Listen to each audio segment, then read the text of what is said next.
नमस्कार प्यारे दोस्तों, स्वागत है आपके अपने YouTube चैनल पे। तो फ्रेंड, आप सभी के बीच में top 25 GK GS MCQ set 9 लेकर आया हूं, जिनमें RRB, NTPC, RRC group D, SSC, JSSC सभी राज्य स्तरीय परीक्षाओं के लिए प्रश्न बहुत ही इंपॉर्टेंट हो जाती है। तो चलिए फ्रेंड, क्विज को स्टार्ट करते हैं।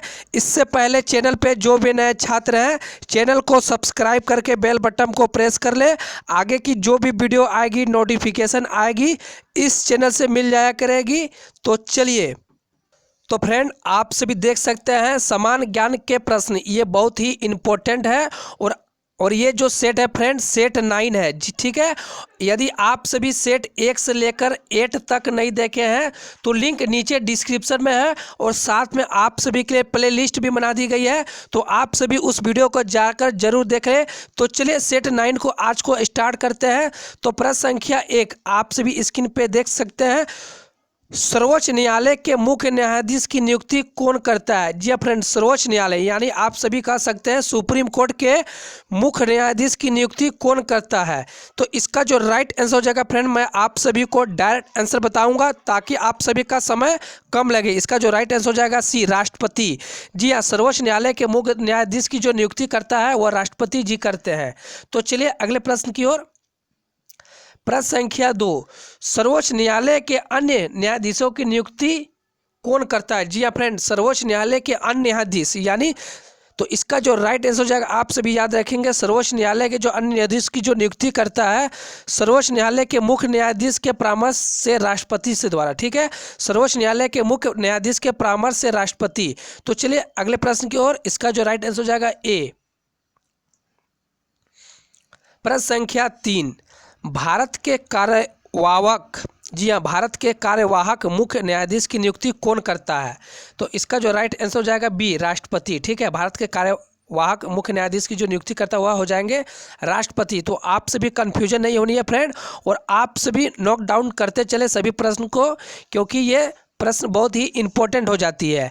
राष्ट्रपति सर्वोच्च न्यायालय के अन्य न्यायाधीशों की नियुक्ति में किसके परामर्श से करते हैं? जी हाँ फ्रेंड, राष्ट्रपति सर्वोच्च न्यायालय के अन्य न्यायाधीश की नियुक्ति में से किस पे परामर्श से करते हैं?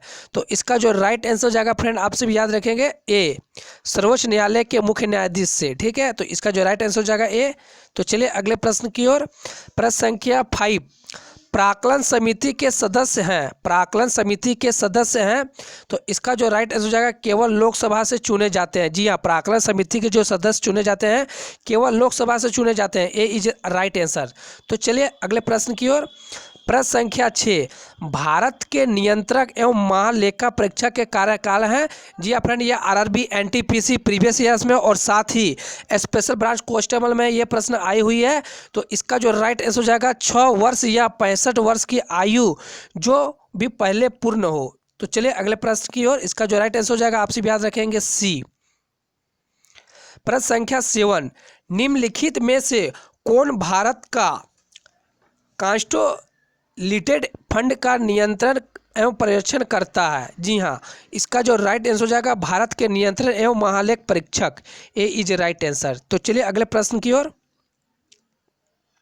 प्रश्न संख्या 8 आप सभी को फ्रेंड कन्फ्यूजन नहीं है, प्रश्न को कन्फ्यूजन नहीं होनी है, और बहुत ही इंपॉर्टेंट चैप्टर है, ठीक है। नियंत्रण एवं महालेख परीक्षा की नियुक्ति राष्ट्रपति के द्वारा की जाती है, अपने पद से उसे हटाया जाता है। तो इसका जो राइट आंसर हो जाएगा संसद के दोनों सदनों के संबोधन पर ये हटाया जाता है, संसद के दोनों सदनों के संबोधन पे। तो चलिए सी इज राइट आंसर। तो इसका जो राइट आंसर हो जाएगा फ्रेंड सी। प्रश्न संख्या 9 क्या भारत का नियंत्रक एवं महालेख परीक्षक पद ग्रहण के पूर्व शपथ लेता है? तो इसका जो राइट आंसर हो जाएगा हाँ, ए इज राइट आंसर, हाँ ले सकता है। तो चलिए अगले प्रश्न की ओर। प्रश्न संख्या 10 जी हाँ, ये आरपीएफ एंसिलरी पे प्रश्न आई हुई है 2019 पे। भारत में नई संसदीय समिति प्रणाली की शुरुआत कब हुई थी? भारत में नई संसदीय प्रणाली की शुरुआत कब हुई थी? तो इसका जो राइट आंसर हो जाएगा सी इज राइट आंसर, 1991 में। इसका जो राइट आंसर हो जाएगा 1991 ईस्वी में। तो चलिए अगले प्रश्न की ओर। प्रश्न संख्या 11 संसदीय समिति प्रणाली के तहत अप्रैल में कितने समिति ने कार्य करना शुरू किया? समिति प्रणाली के तहत अप्रैल से कितनी समिति ने कार्य करना शुरू किया? तो इसका जो राइट आंसर हो जाएगा बी 17। इसका जो राइट आंसर हो जाएगा बी 17। तो चलिए अगले प्रश्न की ओर। प्रश्न संख्या 12, निम्नलिखित में कौन अस्थायी समिति है? जी हाँ, इनमें पूछा गया है निम्नलिखित में कौन अस्थायी समिति है? तो इसका जो राइट आंसर हो जाएगा फ्रेंड प्राक्कलन समिति, लोक लेखा समिति, नियम समिति, ये सभी अस्थायी समिति है। तो इसका जो राइट आंसर हो जाएगा डी। इसका जो राइट आंसर हो जाएगा ये सभी हो जाएंगे, ये सब अस्थायी समिति है। तो चलिए अगले प्रश्न की ओर। प्रश्न संख्या 13, प्राक्कलन समिति के कितने सदस्य होते हैं? जी हाँ, प्राक्कलन समिति के कितने सदस्य होते हैं? तो इसका जो राइट आंसर हो जाएगा बी 22। इसका जो राइट आंसर हो जाएगा बी 22। और फ्रेंड हमारी क्विज अच्छी लग रही है तो वीडियो को आप सभी एक लाइक करें और वीडियो को ज़्यादा से ज़्यादा शेयर करें। आप सभी का एक लाइक मुझे मोटिवेशनल करती है फ्रेंड, और मैं आप सभी के बीच में अच्छे अच्छे प्रश्न को लेकर आ पाऊँ। तो प्रश्न संख्या 14, संसद के निम्नलिखित समितियों में किसकी सदस्य संख्या सर्वाधिक होती है? जी हाँ, संसद के निम्नलिखित समितियों में से किसकी सदस्य संख्या सर्वाधिक होती है? तो इसका जो राइट आंसर हो जाएगा आप सभी याद रखेंगे प्राक्कलन समिति। सी इज राइट आंसर, प्राक्कलन समिति। तो चलिए अगले प्रश्न की ओर। प्रश्न संख्या 15, विधायकों पर प्रवर समितियों में सदस्यों की अधिकतम संख्या कितनी तक हो सकती है? तो इसका जो राइट आंसर हो जाएगा कोई निश्चित नहीं। ठीक है, इसका कोई निश्चित नहीं है फ्रेंड, कितनी हो सकती है। तो चलिए अगले प्रश्न की ओर। प्रश्न संख्या 16, निम्नलिखित में से किस समिति का सदस्य कोई मंत्री नहीं हो सकता? जी हाँ, भी सवाल है, इसमें पूछा गया निम्नलिखित में से किस समिति का सदस्य कोई भी मंत्री नहीं हो सकता। तो इसका जो राइट आंसर हो जाएगा ये सभी, प्राक्कलन समिति, सरकारी उपक्रम समिति, लोक लेखा समिति, ये सभी जो है कोई भी मंत्री नहीं हो सकती है। तो इसका जो राइट आंसर हो जाएगा ये सभी, डी। तो चलिए अगले प्रश्न की ओर। प्रश्न संख्या 17, भारतीय संविधान में तथर्थ न्यायाधीशों की नियुक्ति का प्रावधान है। भारतीय संविधान के तहत न्यायाधीशों की नियुक्ति का प्रावधान है। तो इसका जो राइट आंसर हो जाएगा इनमें से सभी में, यानी उच्च न्यायालय, सर्वोच्च न्यायालय, जनपद एवं सत्र न्यायालय में भी। तो इसका जो राइट आंसर होगा इनमें से सभी में। ठीक है, आप सभी याद रखेंगे इसका राइट जो आंसर सभी। तो चलिए अगले सवाल की ओर। प्रश्न संख्या 18, सर्वोच्च न्यायालय में तथर्थ न्यायाधीशों की नियुक्ति किस देश के प्रणाली से प्रेरित है? जी हाँ, सर्वोच्च न्यायालय में तथर्थ न्यायाधीशों की नियुक्ति किस देश की न्याय प्रणाली से प्रेरित है? तो इसका जो राइट आंसर हो जाएगा D is right answer, France. ठीक है, तो चलिए अगले प्रश्न की ओर। प्रश्न संख्या 19, लाभ का पद परिभाषित हुआ है। लाभ का पद परिभाषित हुआ है। इसका जो राइट आंसर हो जाएगा सर्वोच्च न्यायालय द्वारा, बी इज राइट आंसर। इसका जो राइट आंसर हो जाएगा सर्वोच्च न्यायालय द्वारा। प्रश्न संख्या 20, जनहित याचिका दायर की जा सकती है। जी हाँ, जनहित याचिका दायर की जा सकती है। तो फ्रेंड इसका जो राइट आंसर हो जाएगा उच्च न्यायालय और सर्वोच्च न्यायालय दोनों में, यानी सुप्रीम कोर्ट और उच्च न्यायालय। ठीक है, तो दोनों में फ्रेंड रिट दायर की जा सकती है, यानी जनहित याचिका। तो इसका जो राइट आंसर हो जाएगा सी, दोनों। तो चलिए अगले प्रश्न की ओर। प्रश्न संख्या 21, नृत्य और संगीत की प्रसिद्ध मुद्रा लावनी किस प्रदेश में प्रयोग की जाती है? जी हाँ, नृत्य और संगीत की प्रसिद्ध मुद्रा लावनी किस प्रदेश का प्रयोग की जाती है? तो इसका जो राइट आंसर हो जाएगा फ्रेंड आपसे भी याद रखेंगे महाराष्ट्र। और ऐसे भी ट्रिक से याद कर सकते हैं, जो लावनी जो नृत्य है किस राज्य की है, वह है महाराष्ट्र की। तो इसका जो राइट आंसर हो जाएगा फ्रेंड डी, महाराष्ट्र। तो चलिए नृत्य जो है महाराष्ट्र से है, लावनी। प्रश्न संख्या 22, सैंडलवुड निम्नलिखित में किसके लिए प्रयोग किया जाता है? सैंडलवुड निम्नलिखित में से किस में प्रयोग किया जाता है? तो इसका जो राइट आंसर हो जाएगा 22 का बी, कन्नड़ सिनेमा के लिए। ठीक है, बी इज राइट आंसर। तो चलिए अगले प्रश्न की ओर। तो फ्रेंड आप सभी को कन्फ्यूजन नहीं होनी है। ठीक है, ये प्रश्न संख्या 22 है और यहाँ पर मिस टाइपिंग हो गई है हमारे ऑपरेटर से। ये जो प्रश्न संख्या है ये 23 है। तो चलिए अगले प्रश्न संख्या 24 पे, ठीक है, मिस्टेक हो चुकी है हमारे ऑपरेटर द्वारा। निम्नलिखित में से कौन से मंदिर में शिव की आराधना नटराज के रूप में की जाती है? जी हाँ, नटराज के रूप में शिव मंदिर की आराधना की जाती है। तो इसका जो राइट आंसर हो जाएगा Chidambaram, B is right answer. तो आप सभी नोट डाउन करते चलेंगे फ्रेंड। क्विज अच्छी लग रही है तो लाइक करें, वीडियो को शेयर करें।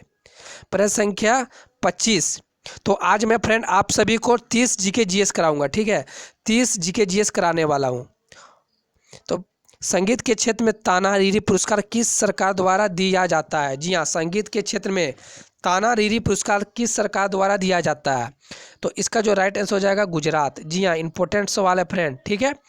और ये पीसीएस एग्जाम में आई हुई प्रश्न है। प्रश्न संख्या 26, बोहाग बिहू मुख्य रूप से किस उत्तर पूर्व भारत के प्रदेश का त्यौहार है? जी हाँ फ्रेंड, बिहू जो लोक नृत्य है या लोक कला है, पर्व है, वह किस राज्य में मनाया जाता है? ज़्यादातर छात्रों को पता होगा, असम में। बिहू जो है वह असम के लिए प्रसिद्ध है, ठीक है, और ये उत्तर पूर्व राज्य में भारत के स्थित है। तो चलिए अगले प्रश्न की ओर। प्रश्न संख्या 27, जब तमिलनाडु में पोंगल मनाया जाता है तो उत्तर भारत में कौन सा त्यौहार मनाया जाता है? तो इसका जो राइट आंसर हो जाएगा फ्रेंड, आपसे भी याद रखेंगे, मकर संक्रांति। जी हाँ, मकर संक्रांति, तो इसको संक्रांत भी बोलते हैं। ये 14 और 15 जनवरी को मनाया जाता है, लोहड़ी पे पर्व के इसको कहते हैं, ठीक है। पंजाब हरियाणा में फ्रेंड ये मनाया जाता है। तो चलिए अगले प्रश्न की ओर। प्रश्न संख्या 28, मुस्लिम तीर्थ स्थल गलियाकोट किस प्रदेश में है? बीबीआई सवाल है, गलियाकोट मुस्लिम तीर्थ स्थल। तो इसका जो राइट आंसर हो जाएगा राजस्थान, ठीक है, ए इज राइट आंसर। तो चलिए अगले प्रश्न की ओर। प्रश्न संख्या 29, भाम कल्पक्कम नृत्य नाटक से सिद्धेंद्री योगी द्वारा निम्नलिखित भारतीय शास्त्रीय नृत्य रूप में कौन सा विकसित किया गया? तो इसका जो राइट आंसर हो जाएगा भाग कल्पक्कम। तो इसका जो राइट आंसर हो जाएगा फ्रेंड, आपसे भी याद रखेंगे, बी कुचिपुड़ी। बीबीआई सवाल है, ठीक है। तो चलिए आपसे भी बीच में आखिरी प्रश्न है, ये जो है फ्रेंड, ये आपसे भी बीच में आखिरी प्रश्न है।